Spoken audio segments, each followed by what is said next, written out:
Hello, Keely. Hello, Mark Grist. We're back. Hey! We did that without even practicing.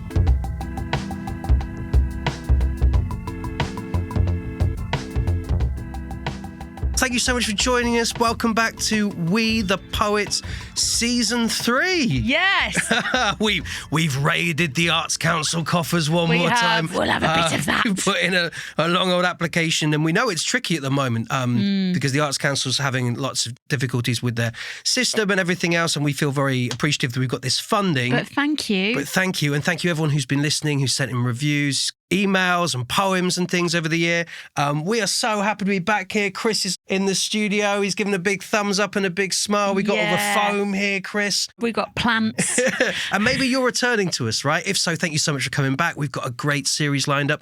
Maybe this is your first episode listening to We the Poets. Well, hello. Yeah. You're very welcome to be here. Whether you write yourself a lot or whether you're thinking about it or you just kind of want to hear what's going on within this weird like subculture of people who've dedicated their lives to writing things and sharing them with each other, or you want to kind of learn about how to go on that journey of creating something yourself, we have got you covered. Not just that, like even if you're not interested in that, you're going to learn lots of lovely things about all kinds of stuff. Probably tarot.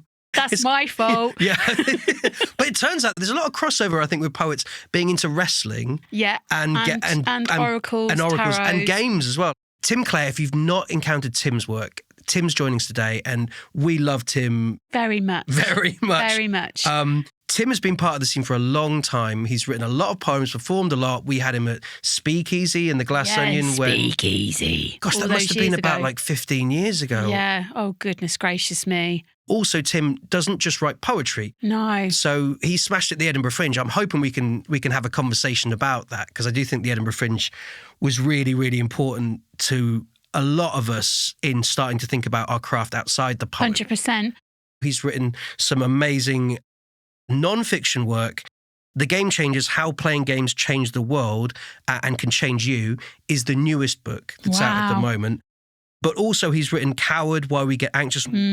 Tim has also created the Couch to 80K podcast. I think probably a lot of people listening to this have listened to that because it's been really helpful for so many people. But also his Death of a Thousand Cuts, which used to be like a whole website, but is now like a podcast, is well worth checking out as well. When I think of Tim, I think of like a lot of energy on stage. 100%. And sometimes, because Tim does have anxiety, and we've toured together, and I've seen the challenges sometimes that Tim has before a gig in relation to anxiety. On stage, he's like a firework. Nobody would know. I think, and I'm interested to think about how he gets from that, and how performers get from that stage of being very anxious to suddenly stepping foot in front of the lights, and then they become this thing that is able to like take over a room and take people on a journey. I find that really fascinating. If you feel anxious about going on stage and you have wondered about how to approach it, maybe you've written things, but you've never taken to an open mic. Yeah. I think that this might be a really good conversation. This episode, I'm hoping, will help us all think a bit about ways we can approach feeling authorised in a space. Like oh, I like that. That's how that works. See, it's not just about writing, is it? It's philosophical, that. Yeah, well, season 3, right? Hopefully we're going to kind of coax you back in. Yeah. Find some ways we can write something like that would feel a bit... the Pied Piper of poetry. What are you hoping to get out of this conversation? What with Tim?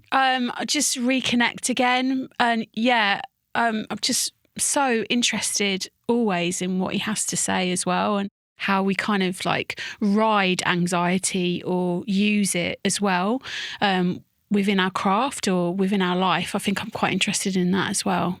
Tim has done so much research for his books as well. It feels like we're going to tap a really rich mine of information, and it's just going to be fun. Yeah. It is going to be fun hanging out with him. So before we get to that, shall we hear a poem from a yes, listener? please.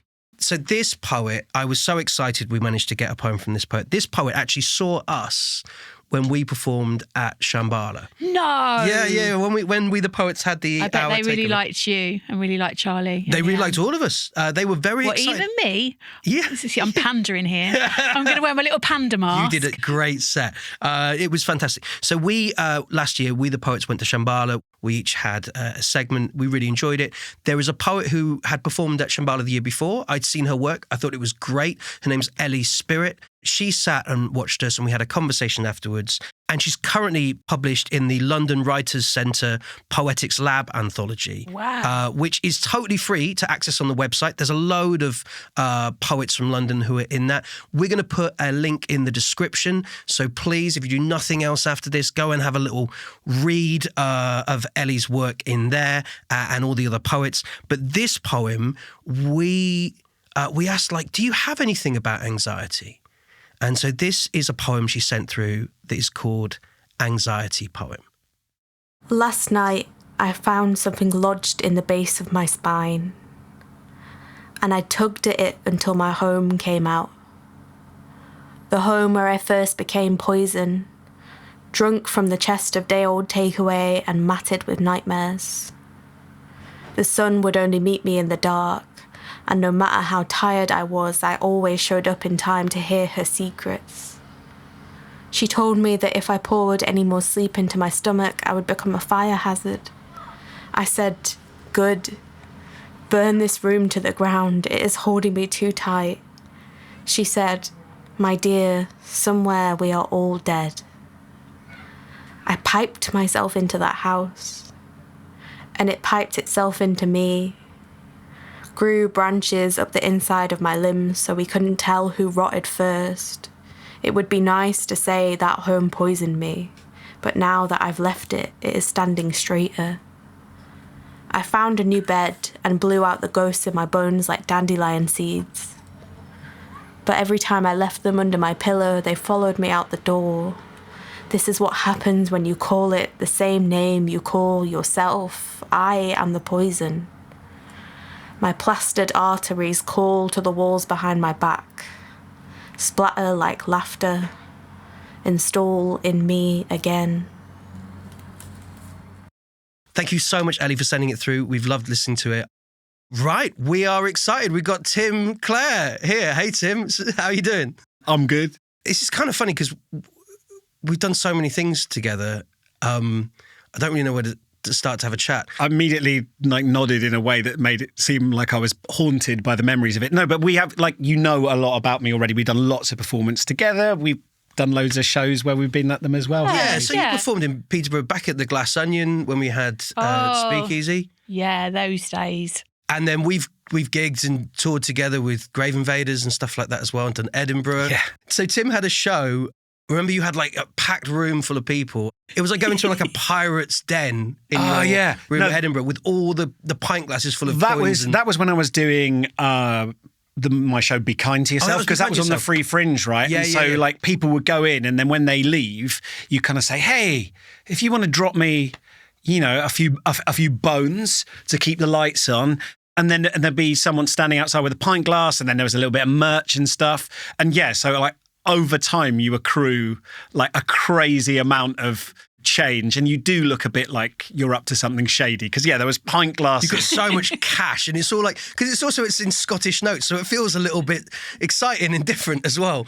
Even though a lot of it was in sort of 5p pieces and stuff, I felt the most rich I ever had. It was like a sort of little kid's version of what it would be to riches. You just have loads of coins. It's like the closest I've been to being Scrooge McDuck. Had you written Pub Stuntman at that point? Yeah, I had. So the book had just, I think, gone to print and come out with nasty little press. So I had loads of copies of what I fully anticipated would just sit in a cupboard, taking up space. I was able to take it and then do this thing where I'd say to people, "Oh, you can chuck me something into the hat for the show, but if you chuck in a tenner, then you can get a copy of the book." I'm not, hugely skilled at upselling, but I think it made a load of people go, "Well, I'm going to give you either some money and I get nothing, or a tenner and I get a thing." Yeah. just give you a tenner, and lots of people don't have change. And so loads of people, we sold everything that we took there. The bucket thing's one of my favourite things about Edinburgh. I really like how you turn up. I did the buckets for you and Mixie. Yeah. For a week. Yeah. I was on the buckets. We learnt to hone that bucket pitch. Yes. But your bucket pitch was amazing. So where it came from was like, I did in 2010, I did the first poetry takeaway, like in the first Edinburgh, on the street, on the Royal Mile.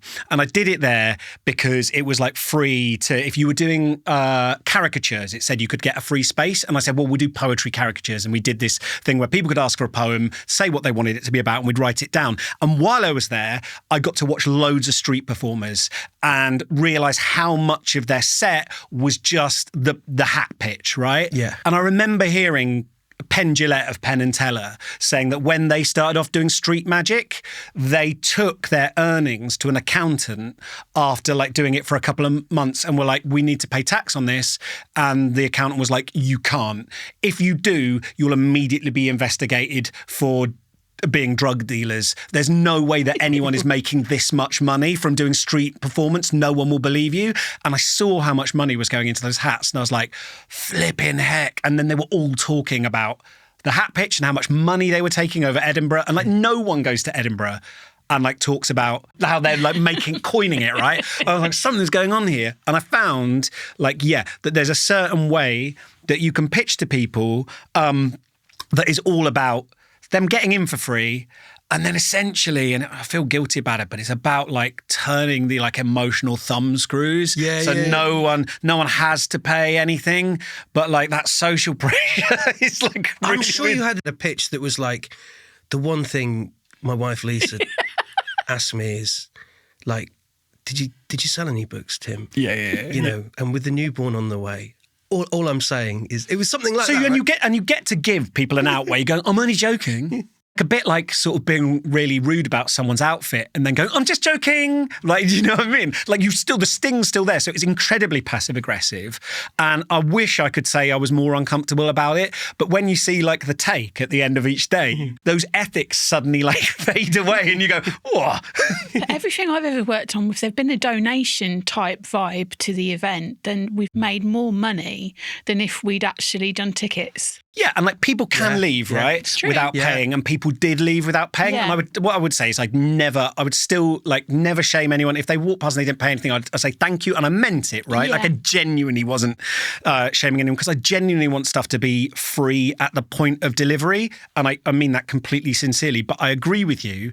The worst thing you can say, right? Don't say, oh, like we've got a bucket at the end. What we say is, here's our suggested donation. I've heard people say, if you've got a bad job and you can't afford it, you know, pay a £5. If you've got a great job, do 10. Like rich people get sort of affronted by that. They go, well, hang on, you're taxing me for being successful.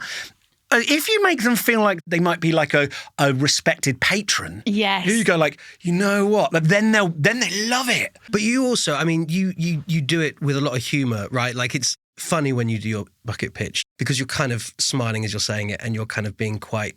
You're openly being quite cheeky. So the best thing that you said once that I heard you say that I used again and again was you once said, I heard you said, like if you're, I think it might have been in one of our shows, right? You go, like so we have paid to do this, like out of our own pockets, right? It's cost us a lot of money to be up here. And you know, if you watch this, you come and seen this for free. And like, if you're leaving and you don't want to, you might feel like a little sting of like guilt. Maybe just listen to that voice a little bit, right?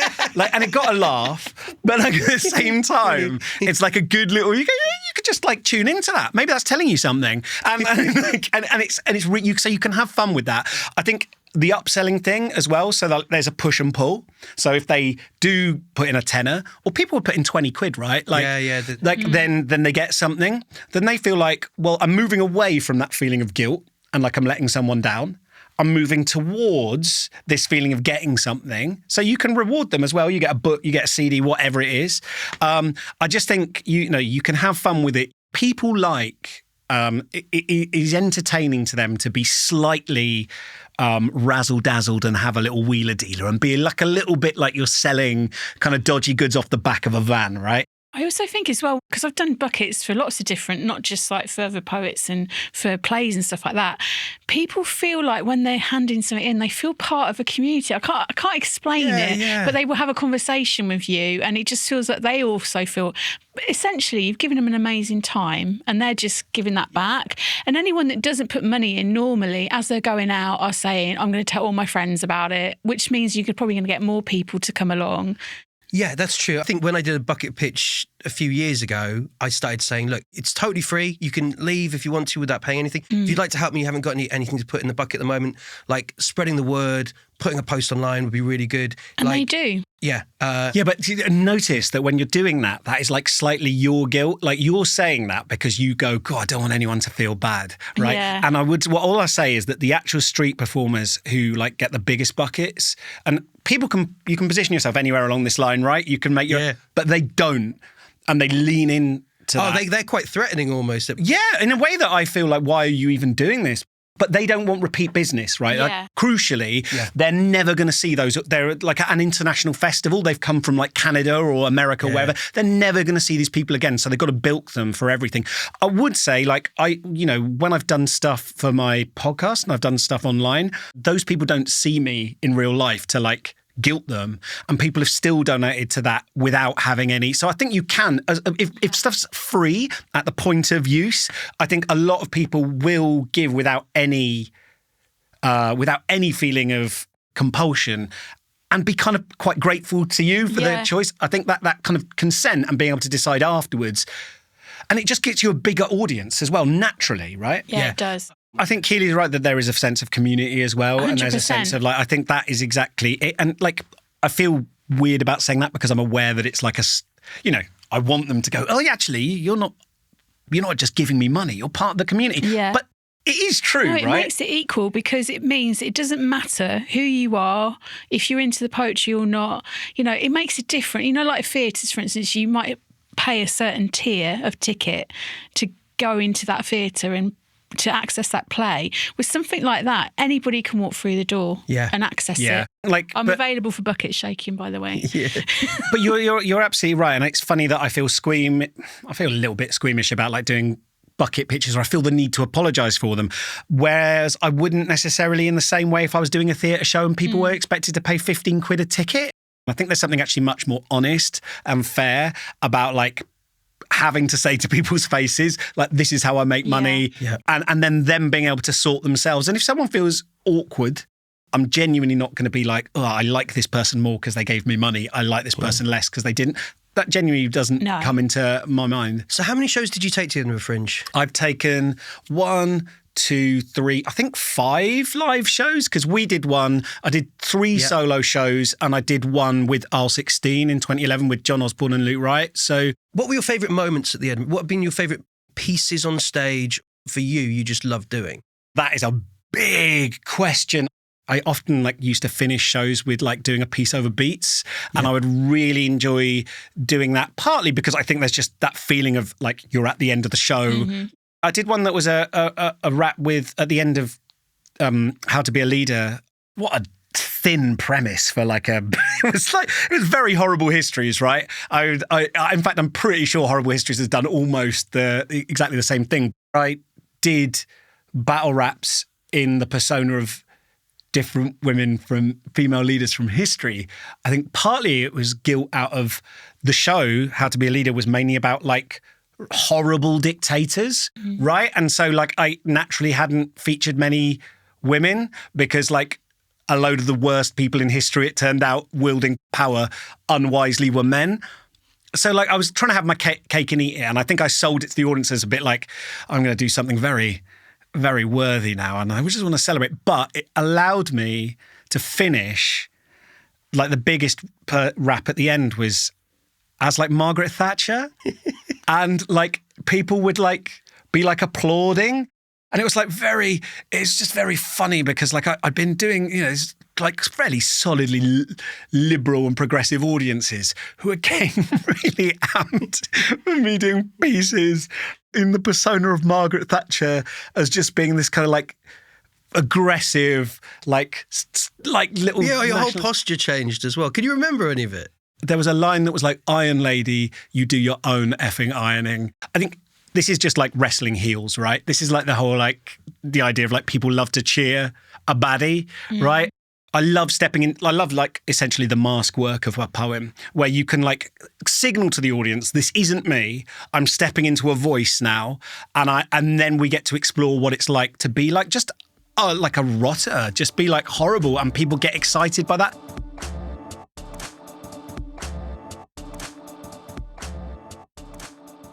So I've always felt with slam poetry, for example, there's loads of the form I like, but where it's always got me slightly like, and I wrote an essay on this, right, where it was that feeling of commodifying being a decent human being. So someone goes up on stage and they're like, I saw someone kicking a kitten last week. I said no. And then the whole poem is like them going, leave those kittens alone. And everyone in the audience is like, woo!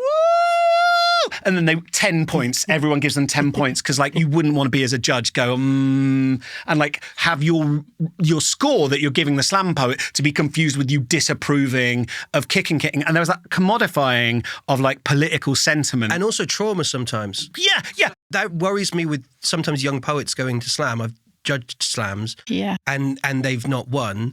And they've done a piece that's highly personally traumatic, and I've had feedback with them afterwards, and I've said maybe this is not something that should be shared for points, right? Maybe it shouldn't be exactly. So yeah, exactly. Like this idea of trauma being just another like bit of material that you can work into a piece, and then you're going to be like explicitly judged on it. Like, because originally, you know, the slam poetry point system was set up as parody, right? Like they went into a boxing ring, and it was supposed to be like a joke. Like this idea that like we're going to give these poems scores out of 10 was kind of sending up the idea of poetry being a competition. I'm saying it doesn't really matter that much, right? There's part of me that always wants to push against that, you know? Yeah. Not in a way that's saying, oh, I'm being an edgelord. For me, like, it's just not, I don't ever want to hold myself as morally superior to the audience because then any accusation of hypocrisy will always be correct. So I also think I worry about sometimes bearing a lot of trauma in public spaces like that, in performance. How does it affect the person revealing that trauma if it doesn't go well or they don't think it goes well for them? And then also, it always ends up with audience, like you end up having like cliches are said to you. You know, sometimes I've bared something in a poem and then people will go, oh, very nice. And you feel a bit patronised. And I think, how do you create those safe spaces for people to be able to bear that kind of thing? I don't know. It's difficult. There's a lot more kindness now in spaces, and I think that's really great because there's that general feeling about mental health and being kinder to each other and being tolerant, well, as much as we can be. But I feel like, how do we keep that going in these spaces, and particularly with younger writers and younger performers coming up, that sense of kindness? When I went up to Edinburgh, like I want to say it was 2011, when the Poetry Takeaway was there, I was doing a show with Mark. I was doing my own solo show. I think I did like 100 shows that month with like all the extra ones I was doing. And I was doing the Poetry Takeaway for sometimes like 6 hours a day. And I remember someone coming to speak to me, interview me from the BBC. I said, what's the article about, by the way? And they said, oh, it's people who burn out at Edinburgh. It's about artists who do too much and burn out horribly. Yeah. And I was like, oh, wait, hang on. Have I gone wrong? I went up a couple of years ago just to go and enjoy it. And I went and saw a couple of poets and I saw them for a pint after their shows and stuff. And every single poet was going, this is horrible. I hate it. I'm stressed out. And I was looking at them thinking, you look great. You look so alive right now. You just look like you're doing it. I don't know, like, it feels like you're doing it. Like, it's exciting. It's cool, isn't it? But I guess when you're in it, you're like horrible. A horrible manager of like a pop star in the 80s. They're going, I can't go on. I think, no, keep going. You're glowing. You're beautiful. They were glowing. I was like, you look like having a great burn out early. It's gorgeous. No, because then you get the Edinburgh flu. And all of that. Oh, sure. And like, looking back, like doing Edinburgh, there were some things about it that were actually very regulating to me as like a undiagnosed autistic person. Like every day, me having a schedule that was exactly the same. Like, actually, that's really, really good, right? But you kind of go through these things and there's all sorts of pressures. But people, you go, oh, I'm feeling knackered. And people would go, oh, you just take a rest. Be kind to yourself. So I think one of the ways that you often deal with this, like we talked about slam and this kind of earnest commodification of like kindness and decency and moral values that generally share what everyone in the room kind of agrees with a lot of the time. But I love what you do sometimes, Tim, is you'll take the opposite direction. Like you'll kind of push it to the furthest point, and break it that way. But you're still making the same kind of points. I mean, Be Kind to Yourself is a really good example of this. So Tim's got a poem called Be Kind to Yourself. I feel like we're definitely kind of we're getting towards that. Would you share it? Yeah, of course. Yeah, because I think like just to speak to your point, like I think like one of my favourite creative writing exercises to do with a group is to tease out a bunch of people's like opinions on stuff, whether it's small things or big things, and then say write a poem arguing for the opposite of that. I think it always produces really interesting work, whether it's serious or whether it's funny. But I like enjoy being sarcastic, and I think like this was a phrase I heard a lot of people say to me, and the more I heard it, the more fed up I got with it. Be kind to yourself. Each day, give yourself a compliment. Make it specific, one you've always wanted to receive. Your seafood risotto is ace. That time after salsa class when you bought everyone ice cream was magical. Thanks for doing the washing up for 4 weeks after Dad's funeral. Be kind to yourself. Learn the art of disappointing people. The bar will manage Friday night without you. Ross can wait another day to play ping pong. Your daughter will have other clarinet recitals, or more likely, she will take the hint and give up. Be kind to yourself. Make yourself a full Christmas dinner with all the trimmings in the middle of July. Gravy, cranberry sauce, and big glasses of port. Afterwards, doze off on the sofa in front of Shrek 3, and when your boss calls to ask why you aren't at work today, ask him who the hell he thinks he is, calling you on today of all days. Apologise. This is the season of goodwill. Invite him round for mince pies and sherry. About 6-ish? Tell him yes, you are feeling okay. You're just learning how to be happy in a world made mostly of gas and dying meat. Your boss will offer you the rest of the week off. Take it like the last quality street. Be kind to yourself. Snatch a charity tin from an old lady collecting money for the lifeboat appeal and use the proceeds to fill your fridge with 50 tubes of Smarties. I know they're made by Nestle, but come on. It's not like you're stealing charity tins from old ladies. Oh, wait. Be kind to yourself. Sleep with people other than your wife. You deserve it. After all, you spent a whole afternoon creosoting the new shed while she sat on a lawn chair reading My Bookie Wook 2.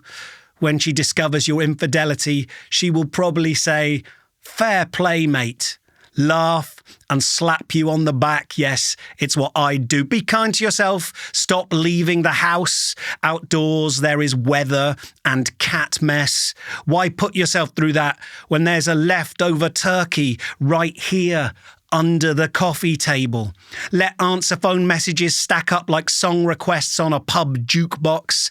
Drink the last 100 ml of sherry, then play Jingle Bell Rock at full blast on the downstairs stereo, dancing like a toddler while the neighbours hammer their approval against the partition wall. Be kind to yourself. Let friendships drop like pine needles.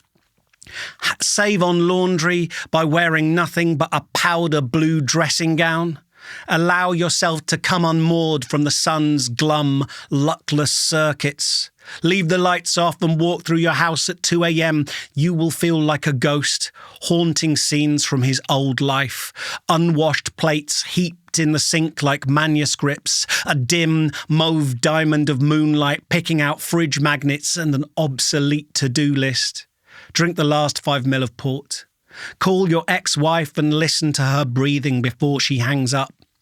She will be strangely unreal, like an urban fox caught in a porch light. Be kind to yourself. Lie flat on the cool, sticky kitchen floor, your dressing gown soft as terry toweling. Drink the brandy you were saving for best.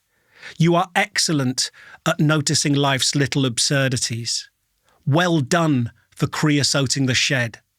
Your beard smells like Christmas. You are a brilliant whistler. Yeah. That's great. So good. Haven't heard that in ages. It's so good, man. With age, some of it's changed. Creosote is now illegal for domestic use. You can only use it commercially. But you were right about Bookiework. Bookiework too, yeah. Brand. That is right another. about That is another reference that you were like the has Simpsons aged. there. You That's brought that one aged well. way in That's advance. aged That's really, aged really well.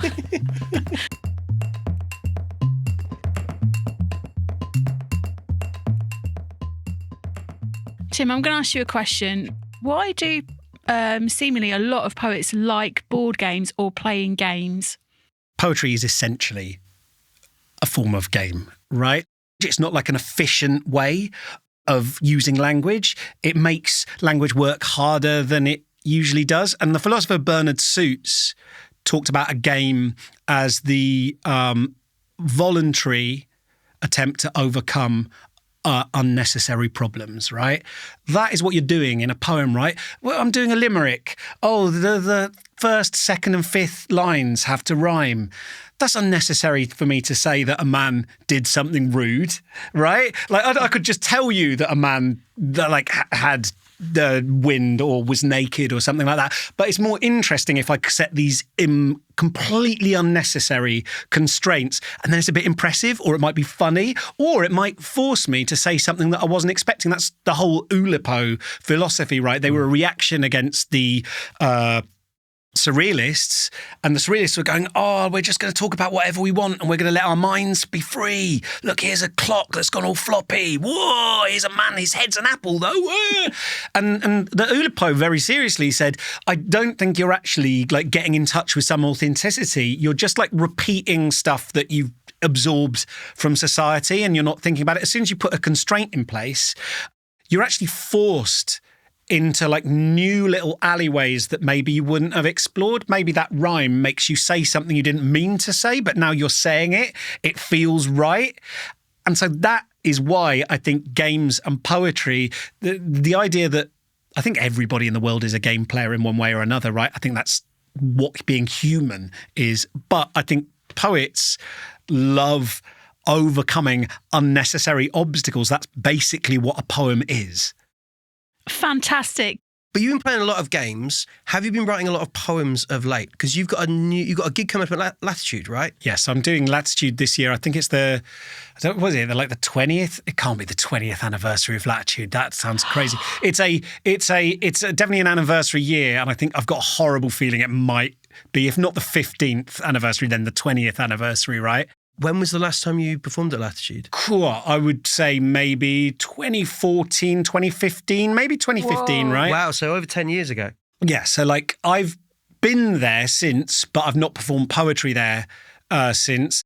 It's been a long time, but I was there at the first one. Yeah. And I used to compare the poetry tent for years, for every time it was there. And so I'm going back. I'm going to go there and perform some poems. And it's been probably 10 years since I performed poetry, because I think the last time I performed poetry, Mark, was with you, and then I was doing a poem, Blessings for My Unborn Daughter or something. Yes. That was a poem, right? And that was just when my daughter Suki was on her way, and now she's going to be coming to Latitude with me, and she'll be 9. Wow. What enticed you back into Latitude? Was it being asked nicely, or? You know what, like, it wasn't like I gave up performance because I hated it. That's not in any way true at all. And every time I've got to go on stage and, you know, I occasionally do like lectures about board games, right? And I've gone, oh, I remember this. And it was like a little like exe file had been like activated in the background. And I was like going, because I didn't really feel like I missed doing live poetry when I wasn't doing it. I hadn't given it up. I just had children. I didn't feel like I had the time. I didn't want to be away. And then as soon as I was on stage, I was like, oh yeah. There was a reason I liked this, and a reason like I care about this. And so like getting a chance to come back, it's a space that I know. It gives us an excuse to go to Latitude and take my family there and see some other stuff, right? But it's just a nice excuse and on-ramp to maybe start doing some stuff again. And I think like a really good and fertile place to be is telling yourself you're just mucking around. Yeah. All my best poems have not ever come out of like, God, I've got to write one more poem for the show. God, I've got to do something because I've got to fill 20 minutes.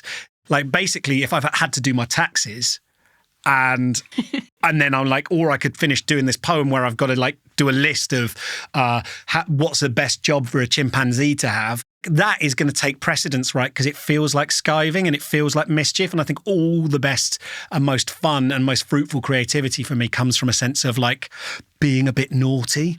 Are you finding the process anxiety inducing at all? Because you've studied anxiety, right? Yeah.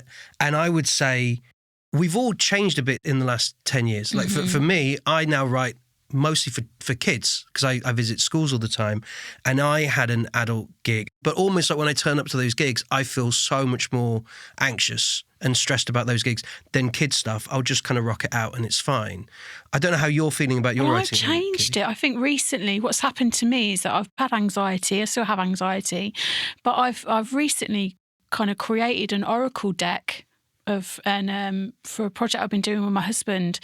So what I've done is I've turned that anxiety that I feel into a conduit that then I can work with other people that might be going through a situation, and they can use the poetry I created as part of the oracle cards to maybe help them in some way. So that's how I'm using it at the moment. But what does it explain? I don't understand the. Yeah, so what it is you come in and you have an oracle card reading, and you've got a lovely image, and then you choose a card, and then on it there's a bit of poetry.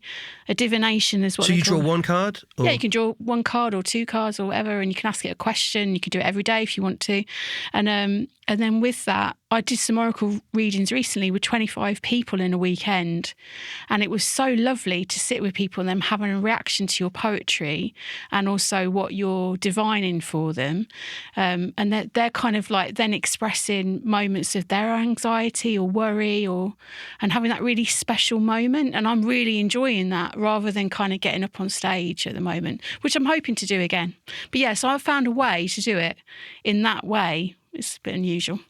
I don't think it is unusual, though. I mean, like the whole I Ching, right? All of our background of like divination actually is like embedded in poetry. Yeah. So that is a long tradition. That's probably just as normal a tradition, historically speaking, as people going up on stage and repeating poems. It's just it's less normalised, like in our current culture. I've never thought of it but that way. It's absolutely true. Yeah, like you look through all those kind of like you look through all the different, because I've studied like the history of divination because it intersects with games, right? Because people often used dice, right? Like there's a lot of dice oracles. Yeah. And all of them, you roll the dice, you'd roll on these like D12 tables, and it would give you an answer to your thing in poetry, right? Yeah. In poetry. So that is a storied tradition. I think like what Mark's saying as well, it's important to remember there's like loads of ways of getting your poetry to people. Yeah. And you don't have to feel like all of them at the end of the day, what we're doing, speaking to people using poetry, is a bit weird. Like it's a bit odd, but the less you can limit yourself by going, oh, this is what it's supposed to look like,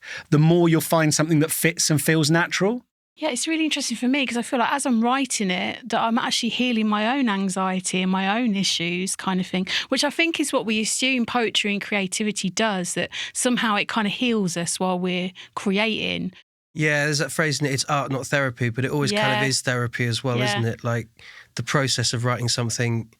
I used to be really, I've got to say this as like, it's kind of like me confessing, right? I used to be, and this is probably like 20 years ago, okay, so enough water under a bridge, more than a little bit judgmental of people using art as therapy and then taking it to an audience and saying, hey, what do you think about what I've done? I'm like, I'm fine with you like helping yourself out, but that doesn't necessarily mean that it's going to be good art.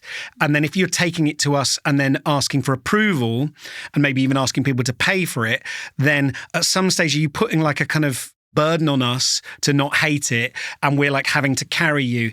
I remember a poet saying to me, it's really important if you talk about your emotions on stage, you also have to communicate to the audience, but I'm all right now. Like I'm talking about I was bad back then. And I don't agree with that, but I can definitely see that there can be like types of art you can do that, at least in the first instance, if you're doing it therapeutically, you might say, I'm doing this just for me, and that frees me up from the pressure of it having to be good.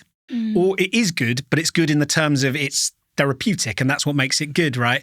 But I'd also say stuff that you write that you don't intend to be therapeutic, you can sometimes look back and go, oh, I was working through some stuff then. Yeah. You know what I mean?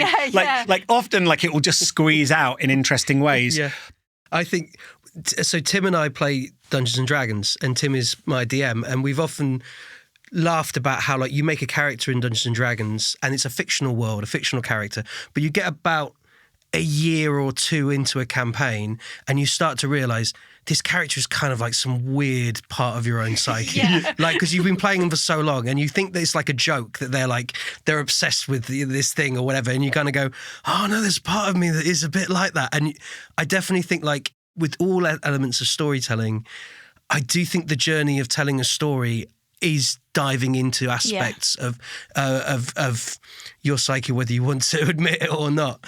Poetry is often seen as like this confessional mode. I think especially people who don't consume very much of it sometimes imagine that's all it is people will only do stuff on stage that they're talking about deeply painful personal things.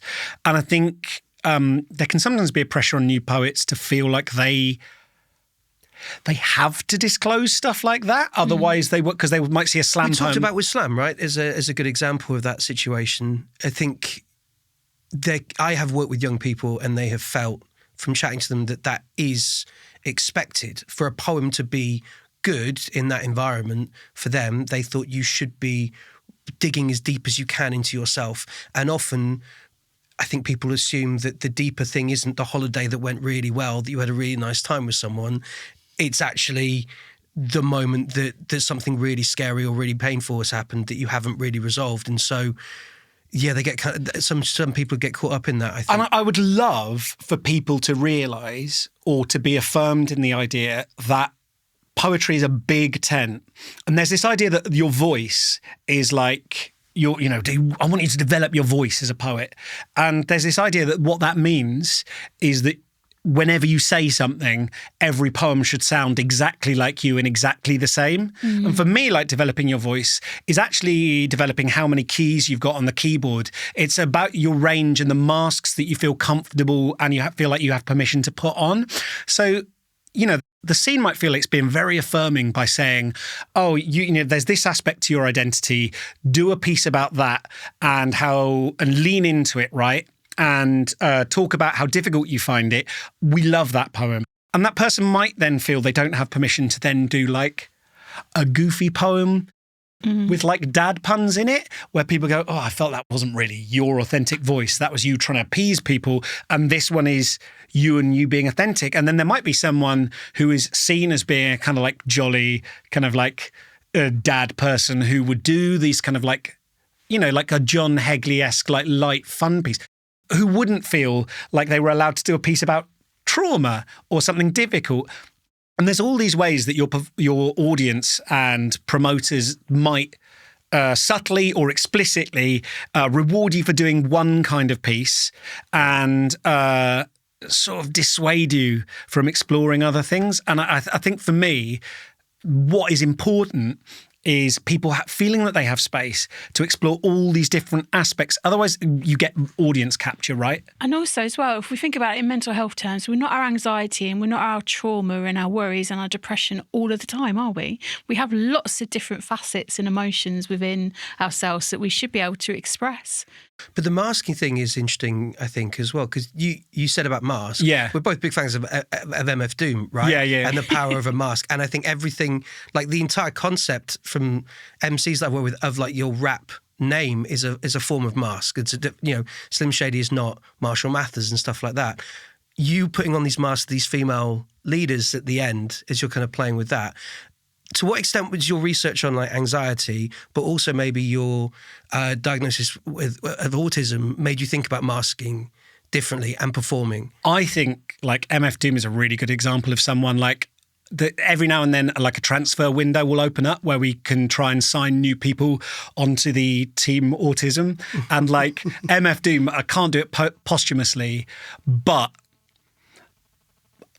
come on. I've heard like bits in his raps where he's talking about like very niche rules interactions from like the Marvel tabletop RPG. But do you feel you're wearing a mask when you perform? Yeah, of course. And I don't think that's negative at all. I think like, to me, I think of the Happy Masks seller in Majora's Mask, the Zelda game, right, where you're given all these, Link is given all these masks and they give him new powers. Personality is basically just a PR department for the soul, right? Like people walk into a room and if you're on your own, you kind of sit up and go, oh, and you kind of like gather yourself.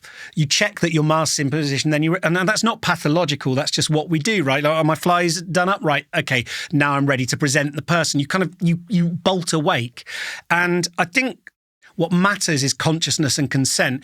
If you're, and people, we talk about autistic masking, but like actually, everyone who's been in a kind of minority in any kind of situation, whether it's at work and maybe, you know, your religion is different to the people around you and they're all talking about going down the pub, they all say that they like football, or you love football and everyone's talking about, I don't know, like Proust or Kafka or something, and you care about rugby or needlepoint, right? There's all points where we don't entirely represent ourselves as we would if we were completely unconstrained. None of that's bad. Wouldn't like go in front of my nan and start like telling dirty jokes necessarily. Different people have different nans, might be appropriate. And what's beautiful with a performance poem is actually being able to consciously put on a mask and that being empowering. So here's the great thing that Keith Johnston, who wrote Impro, says. He says, he writes about mask. He says, what's the first thing you do when you put on a mask? Like, you look around. Like, what the hell is going on there? Because it's not got lenses in it. It hasn't changed. It hasn't changed what you see. But like instinctively, we put on a mask and we go, how does the world look different? And we're kind of looking for a reflective surface, right? How do I feel different? And I think one of the wonderful things about like going up on stage and consciously stepping into masks in your like, in an individual poem, each one can be a mask. And I think like one of the wonderful things about that is like as soon as you do that, how you see the world change, what you see in the world changes. And I think that's really, really, really empowering. But it has to be a choice. If you're forced into those masks because people have expectations about you, because you're this kind of poet, I think that mask, it ends up kind of like eating into the face. How is the version of you, Tim, that goes on stage different from the version of you that is not on that stage space? How do you change? There's two things, right? Because there's the version of me that when I step into a poem, and often poets like physical stance changes and stuff like that. Yeah. Some pieces ask for you to be high status, and I kind of will turn into a kind of like, here I am talking like this, and you and you and you. You play with that, and it's fun, and it's clearly silly, right? But it's like, it's this kind of benignly dominating thing. And that can make people feel comfortable in the audience because you don't want to feel like you're like looking at people going, help me. Because then they feel a responsibility. You want to know, I've got this. I'm not bothered about how any of you react to this piece. I just want you to enjoy yourselves. You can sit back and it's going to be over at a certain point. So there's that one. But then you can play with contrast. And I always think like, Kay Tempest was a great example of somebody who really, maybe consciously, maybe not, although I think it probably was, there's an element, I wouldn't want to undersell the craft involved, right? Of like going between very high status poems and low status intros, right? Like going, oh, you're a bit apologetic for this. I'm about to go into this kind of crazy mad prophet on a hill kind of thing. And then going into it. And it kind of, you can play with that contrast. I think it's enjoyable for the audience. I think when if you play low status, you can encourage, and there's different audiences need different things, right? You play low status, that mask allows people to kind of like root for you a little bit. Yeah. And you can kind of tug the forelock and go, oh, I'm a bit shy. And then you can go into a piece and like, it can be exhilarating to suddenly like ramp up to 10 and be high status. And they understand that's like your anime magical girl transformation, right? Where you spin around and kind of like the ribbons blast out and stuff and you get your wand and people enjoy that. Also, like, obviously I don't normally speak in rhyme. There's an element of like when I talk to people, some of the things I come out with are rehearsed and they're things I've said before. I think like I often have canned stuff that I will say in conversation because I'm not very good at small talk. So, that's probably less of a mask than I'd like it to be. But it's that thing of just making people understand that you're in control of the space, not as a rod to beat them down, but as a way of allowing them to relax. You don't want people feeling like you are continually monitoring them for approval, without which you're going to shatter. Or if that is in you, then you need to flag it and make a joke out of it to allow people to relax. Because otherwise it's like, you don't want the audience to feel like they're having to carry the show on your behalf, and you're so fragile that if they don't respond, because audiences generally want you to have a good time, right? And if you look like God, if you don't laugh at the right bit, there was that bit of Jeb Bush doing was it Jeb Bush? He was doing a speech, and then he stops, and then he goes, "Please applaud," and he looks so broken, and then people go.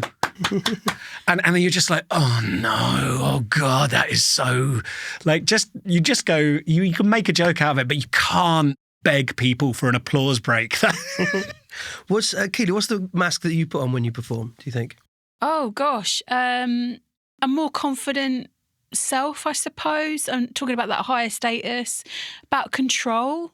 But when I'm on the stage, I feel like I have a control. I've always had this thing, people used to say to me, "What are you worried about hecklers?" And I'm like, if you've got the microphone, you've got the loudest voice in the room, and something will come through you.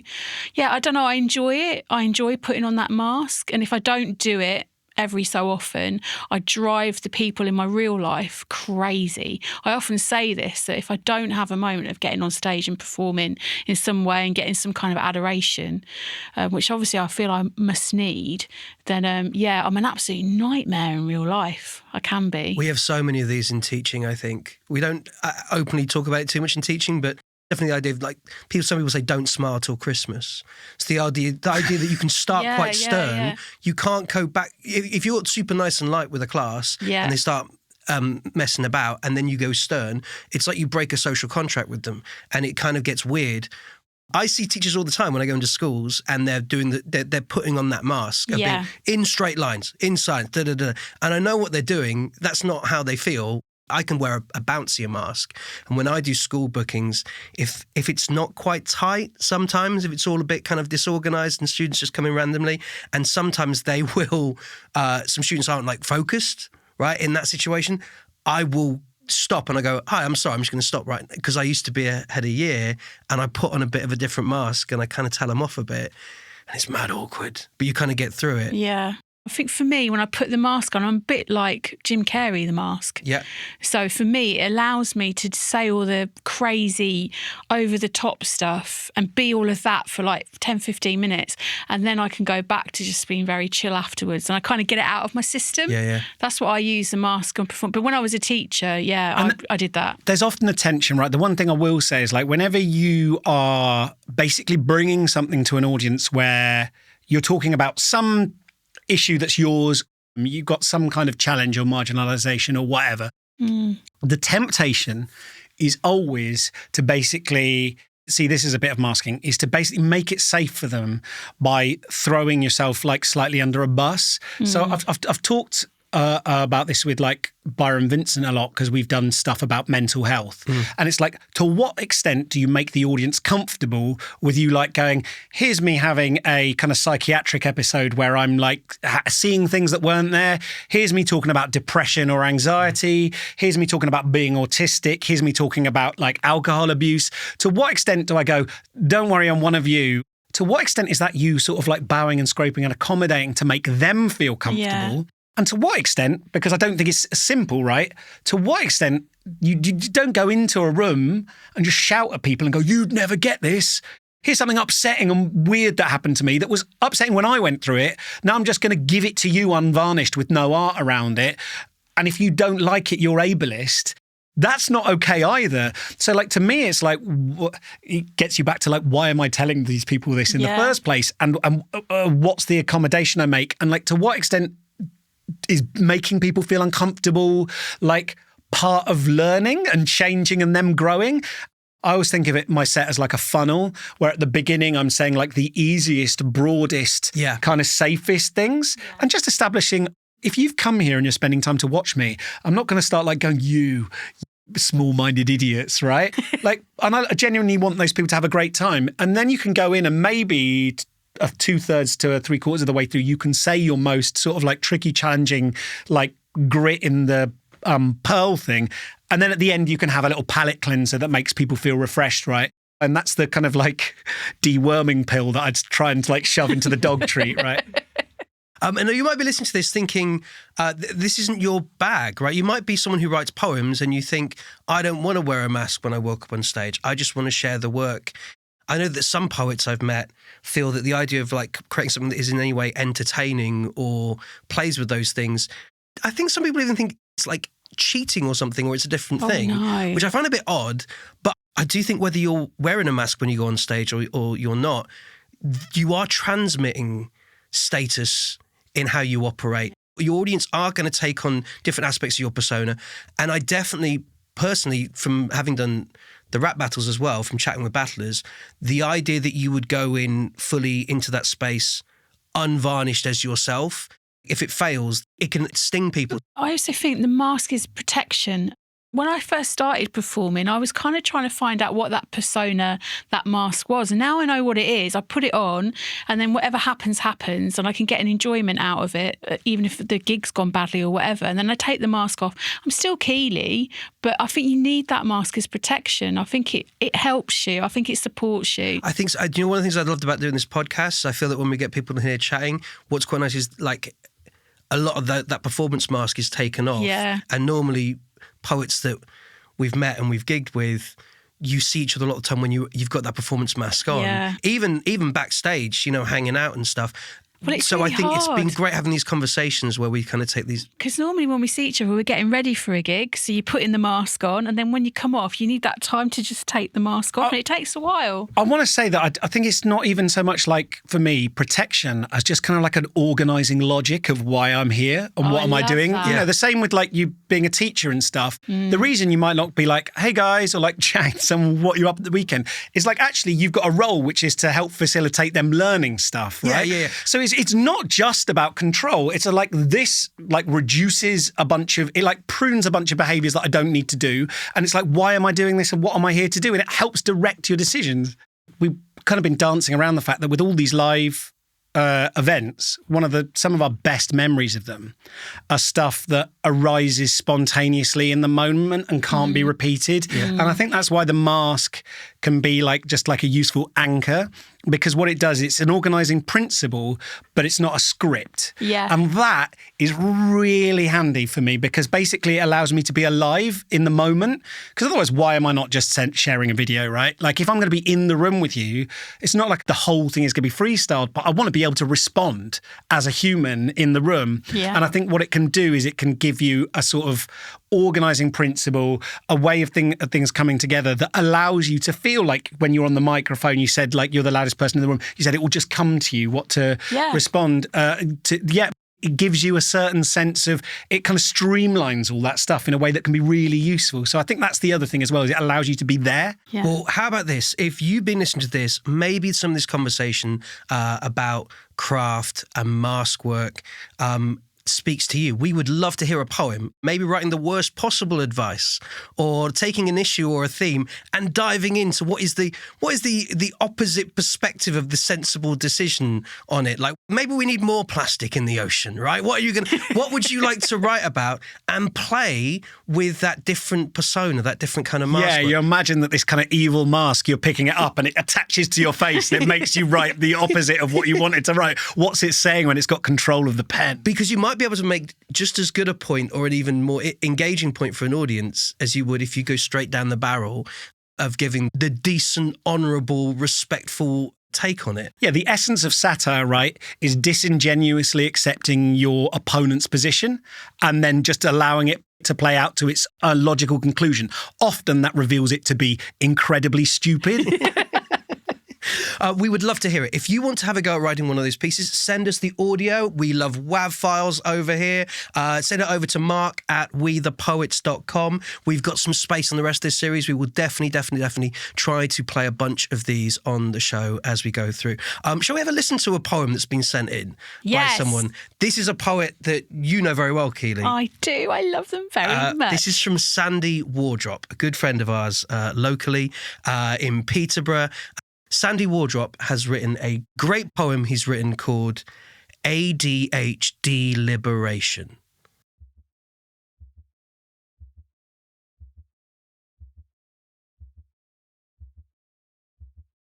It's time now to do the thing I meant to do this morning. So I'm going to do the thing I meant to do this morning.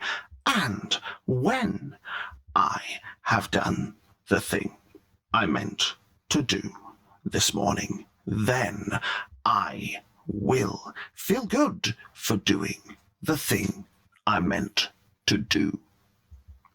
It's time about all of the other exciting and terribly clever things that we could do, like calling a friend or writing a sonnet or meeting a level on Mass Effect 2. I know we're meant to be focusing, and I don't want to be getting too much in the way, but I want to feel something. I want to feel good this morning. Do it today. And when we have done that, I promise I'll do it. I'll do it. The thing I just need to pep up to pick up my vigor and this morning. Ink in my then so just let me just lay in a little bit longer. Feel good for doing the thing before I am ready, because it will fill me full up with resentment. That's interesting, because I think you're the foe of lies to doing you'll agree a level of Mass Effect 2. That when we've tried this before, you see, it hasn't worked well for neither you nor me. And you know the way to get past this tiny little block is to try a little thing, whether you're ready or you're not, because that tiny little try will give you a tiny little boost, and before you know it, you won't be bored. You'll have left your lethargy loose, and it's interesting, because I think you're full of lies, and I think you'll agree, won't you, that when we've tried this before, you see, it hasn't worked well for neither you nor me. And you know the way to get past this tiny little block is to try a little thing, whether you're ready or you're not, because that tiny little try will give you a tiny little boost, and before you know it, you won't be bored. You'll have left your lethargy loose, and it's time now to do the thing I meant to do this morning. So I'm going to do the thing I meant to do this morning.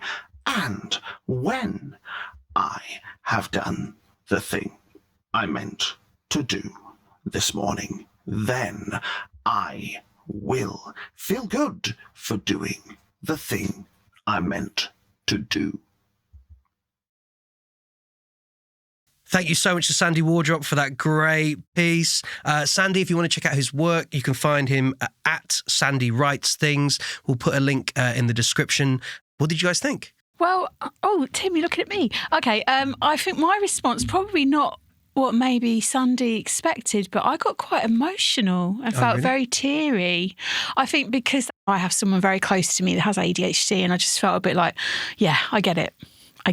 Yeah, even though I don't have it. I enjoyed only being able to hear like certain lines and things coming through that kind of made me smile a bit. The voice saying, I think you're full of lies, when that came through was quite funny. And I think the word choices there were really, really pertinent. It didn't get boring. It could have for me, because you've got the repetition in there, it could have felt all samey. So yeah, I thought it was great. As the resident person here who's with an ADHD diagnosis, I immediately remembered that I needed to take my meds, and I popped my. So I only recently got my diagnosis of ADHD, and I think it's this is a sort of very timely piece. People don't really. It's just something that's often not visible externally. We had an idea for ages that ADHD was naughty boy syndrome, and because it would be a 7-year-old bouncing off the walls, and not someone forgetting things and struggling. And I think that piece, that feeling of no matter how many times it cycles, you can't hate yourself your way into productivity, as I think something that really exhausts a lot of people with ADHD. But secondly, and the anger as well, like there's a level of like emotional lability, like ADHD is, we're increasingly understanding it as something that affects your ability to regulate your emotions. But also like it felt to me like a piece about late diagnosed ADHD people who have grown up understanding themselves as just unbelievably lazy toads, and not that there might be something, because as soon as I started taking meds, it's just like, oh, I can do the thing. Oh, what the hell? And like, that was the first time. Up until then, I'd gone, well, I know I'm lazy. Even when I got my diagnosis, I was lazy. And then as soon as I took meds for the first time, I was like, oh no, I can choose. Oh my God, is this how it is for other people?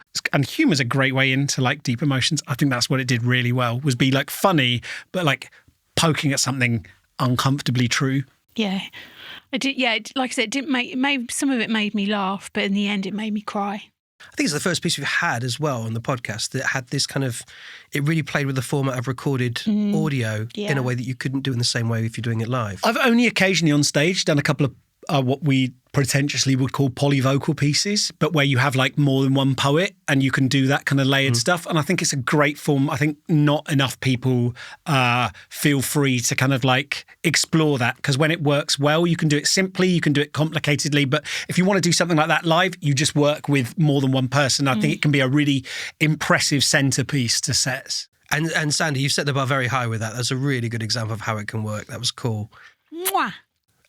Right, we're pretty much ready to wrap up, but like you've got this gig at Latitude. Yes. Do you know when you're on? Yeah, I'm going to be on the Thursday night down in the woods, like in Latitude. Oh, cool. So like I'm really, really early, and then I just got the rest of the weekend to bimble about. Yes, I'm doing that, and as well as that, I'm working on a new book at the moment as well, a non-fiction book about neurodivergence and weird monsters is the currently at the moment. I can't ever describe it to people, because as soon as I try and describe what it is actually about, like I feel like they're going to call a wellness check on me. Like it sounds so like this is non-fiction, or is it's non-fiction, but it's like I'm touching on like fiction. Like I'm really interested in how a lot of folklore and a lot of science fiction and fantasy. Basically, my idea is that like a lot of deliberate representation of like neurodivergent people, ADHD and autism. When it's deliberate, they go, here's an autistic character, it's dreadful. But when it's accidental, like then it's brilliant. So that I'm really, really interested in looking at people like Mr. Toad in Wind in the Willows, who I think is a great example of an ADHD character to me.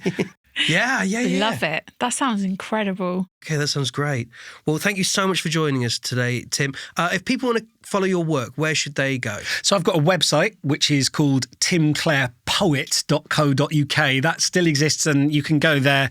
And I'm also on various social media platforms. If you just search Tim Clare, you will find me on Instagram and Blue Sky and places like that. Okay, amazing. Thank you so much for coming and joining us. Please go and check out more of Tim's work. There is Pub Stuntman you can get hold of. There's loads of books. There's The Honours. You've got like... my latest one is called The Game Changers, and it's all about board games, which we talked about today. So yeah, if you look me up, then you can see various books I've done. And I would say if you're going to be attending board games conventions in the UK, you're probably going to find that Tim is doing an event there at some point. It's quite likely as well, so you can check him out there. Thank you so much for joining us today. Thank you so much for Keely for joining me in the studio. Thank you, Mark. Thank you to Chris, who is flexing over there, looking very good. Thank you for joining us for our first episode back. I don't know if you had a bit of a hiatus like Tim has had from Edinburgh to coming back to Latitude. You might be writing different things, but maybe this episode has got a moment where you could maybe have a go at writing a poem. Give yourself some time. Just have a bit of fun with it. Maybe try a different mask on for a moment, see what you could write. If you do write something, we would love to hear it. Send it through to mark@wethepoets.com. Apart from that, thank you so much for listening and joining us. Thank you, Arts Council England, for supporting this project with public funding. And we will see you next episode, where we've got Joelle Taylor coming in. Yeah, it's going to be exciting. Yeah, catch you guys in a bit.